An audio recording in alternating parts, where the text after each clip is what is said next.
اس لیے لوگ ہنستے ہنستے افطار کرتے ہیں، حالانکہ صحابہ کا معمول تھا جب افطار کا وقت آتا وہ ہاتھوں کو اٹھا کر کے روتے اور کہتے مولا روزہ تو چلا گیا لیکن روزے کا حق نہ ادا ہو سکا، آنسو بہاتے ڈرتے۔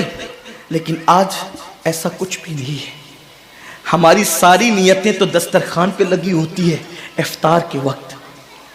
آئیے ایک بات نکل آئی، احساس گناہ۔ کیا ہے احساس گناہ؟ آقا نے فرمایا نا کہ جب رمضان شریف کا حق ضائع کر دو گے تو اللہ تم سے عزت کو چھین لے گا، تم ذلیل و رسوا ہو جاؤ گے۔ احساس ختم ہے گناہ کا، اسی لیے رمضان شریف میں بھی گناہ کرتے ہیں، اور گناہ کر رہے ہیں تو ذلیل ہو رہے ہیں۔ احساس کسے کہتے ہیں؟ احساس یہ ہے کہ میں نے کیا کیا، چھوٹے سے گناہ کو بڑا سمجھنا میں نے کیا کیا۔ ایک خاتون بارگاہ رسالت میں آئی اور عرض کیا یا رسول اللہ مجھ سے زنا ہو گیا ہے، میں نے بہت بڑا جرم کر لیا ہے، آپ مجھ پہ حد لگا دیں، حد جاری کر دیں تاکہ میں گناہ سے پاک ہو جاؤں۔ اللہ کے حبیب نے احساس گناہ دیکھ کر کے فرمایا کہ جا، ابھی تیرے پیٹ میں بچہ ہے، تیرے جرم کی سزا تیرے پیٹ کے بچے کو نہیں دی جا سکتی، اگر تجھ پہ حد لگے گی تو وہ بچہ بھی ختم ہو جائے گا، جب بچہ پیدا ہو جائے اس کے بعد آنا۔ بچہ پیدا ہو گیا تو وہ لے کر کے آئی، آقا فرماتے ہیں تیری جان چلی جائے گی تو اس کی پرورش کون کرے گا، اس کو دودھ کون پلائے گا؟ جا اس کو دودھ پلا اس وقت تک جب تک یہ کھانے نہ لگے۔ وہ بچے کو 2 سال تک دودھ پلاتی رہی، اور جب بارگاہ رسالت میں آئی تو بچے کے ہاتھ میں روٹی کا ٹکڑا دے کر کے آئی۔ بچہ روٹی کھا رہا تھا، عرض کی آقا مجھ پہ حد جاری کریں تاکہ میرا گناہ جو میرے دامن پہ لگا ہے وہ دھل جائے۔ حضور نے 3 مرتبہ اس کو اپنے دروازے سے ٹالا، اگر کوئی دوسرا ہوتا اس کو ڈھیل دی جاتی تو وہ بھاگ جاتا، دوبارہ پلٹ کرنا آتا، لیکن احساس گناہ تھا، گناہ کا احساس تھا کہ یہاں گناہ مٹ جائے تاکہ وہاں جواب دینے سے بچ جاؤں۔ اس خاتون نے 3 مرتبہ حاضری دی، حضور اب میرا بچہ روٹی کھانے لگا ہے، مجھ پہ حد لگا دے تاکہ میں پاک ہو جاؤں۔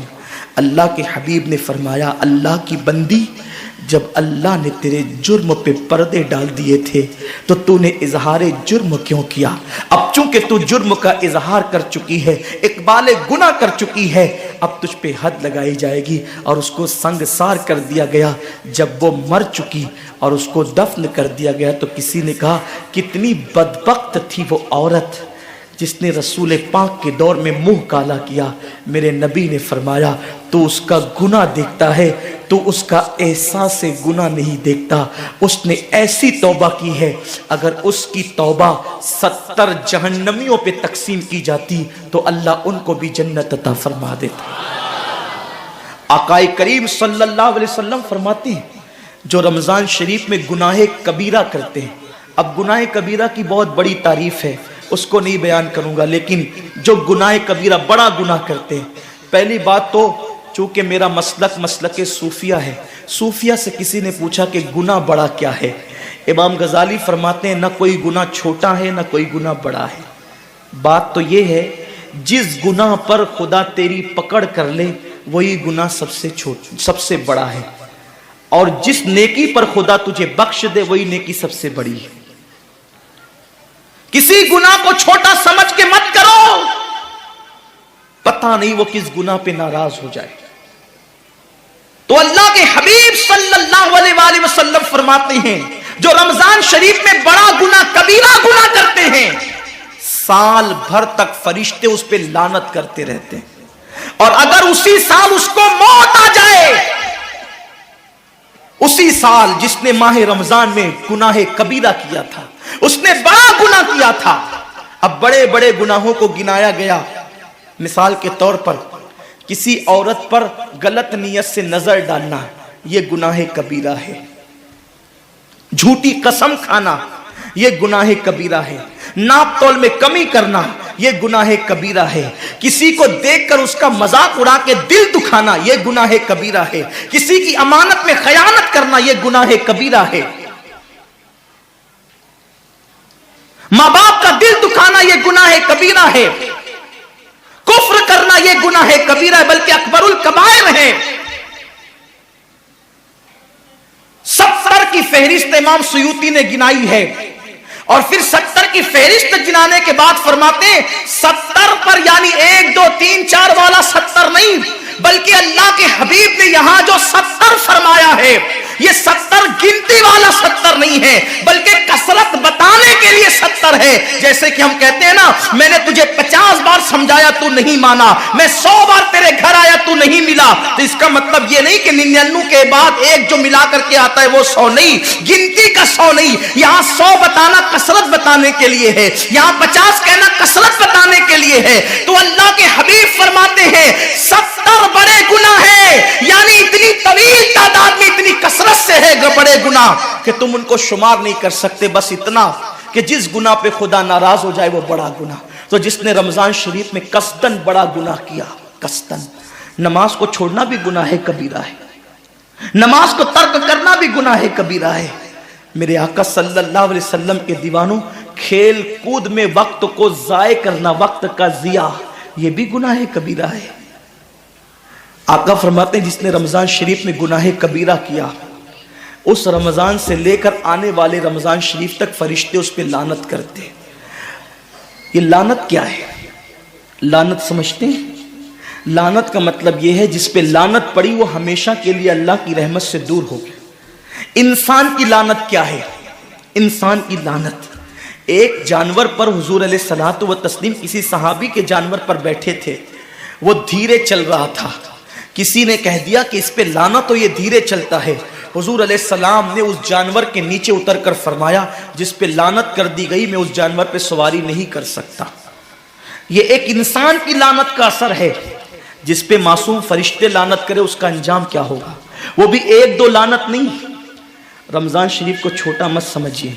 1 के 70 पर आपकी नजर है, गुनाह नेकियों की कसरत पे आपकी नजर है, गुनाहों की तबाही पे आपकी नजर नहीं है। अल्लाह के रसूल सल्लल्लाहु अलैहि वसल्लम ने फरमाया जैसे माह रमजान शरीफ में नेकियों का दर्जा बढ़ जाता है, वैसे माह रमजान शरीफ में गुनाहों का भी मामला बढ़ जाता है। यानी अगर रमजान शरीफ में तुम एक गुनाह करोगे तो और दिनों के अंदर जो गुनाह करते थे अब उस गुनाह से ज्यादा तुम्हें अजाब दिया जाएगा, क्योंकि आपने माह रमजान की हुर्मत को पामाल किया है, आपने माह रमजान शरीफ की इज्जत को पामाल किया है। तो सोचो इंसान की लानत पड़े, ये हाल है।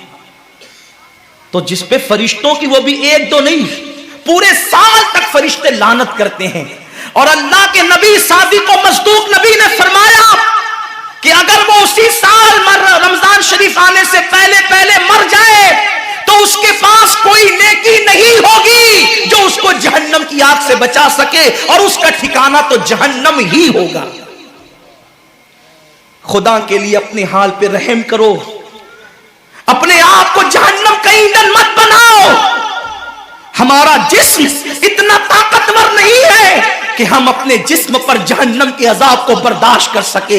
मेरी कौम के जवानों, अपनी जवानी पे इतराने वालों, अपनी कुव्वत पे नाश करने वालों, अल्लाह के रसूल सल्लल्लाहु अलैहि वसल्लम फरमाते हैं कि जहन्नम की आग की एक चिंगारी अगर दुनिया के समुंदर में डाल दी जाए तो दुनिया के सारे समुंदर आग से भड़कने लगे। उस चिंगारी को, वो जहन्नम की चिंगारी को समुंदर ठंडा नहीं कर सकते, बल्कि समुंदर को वो एक चिंगारी भड़का देगी और समुंदरों के अंदर आग लग जाएगी। जो एक चिंगारी सारे समुंदर को भड़का दे, अल्लाह अकबर, उस जहन्नम के अंदर ये छोटा सा वजूद, जो छोटी सी, अल्लाह अकबर, अगर बत्ती के चटके को बर्दाश्त नहीं कर सकता, जो चिराग की लौ की तेज को, जो चिराग की लौ की हरारत को बर्दाश्त नहीं कर सकता, जो सिगरेट के चटके पर बेकरार हो जाता है, ये छोटा सा वजूद जब जहन्नम के अंदर दाखिल किया जाएगा उस वक्त इस वजूद का क्या होगा? मेरे आका मुस्तफा जान रहमत फरमाते हैं कि जब पहाड़ों को जहन्नम में डाला जाएगा तो पहाड़ ऐसे पिघलने लगेंगे जैसे नमक को पानी में डालने से नमक पिघलने लगता है।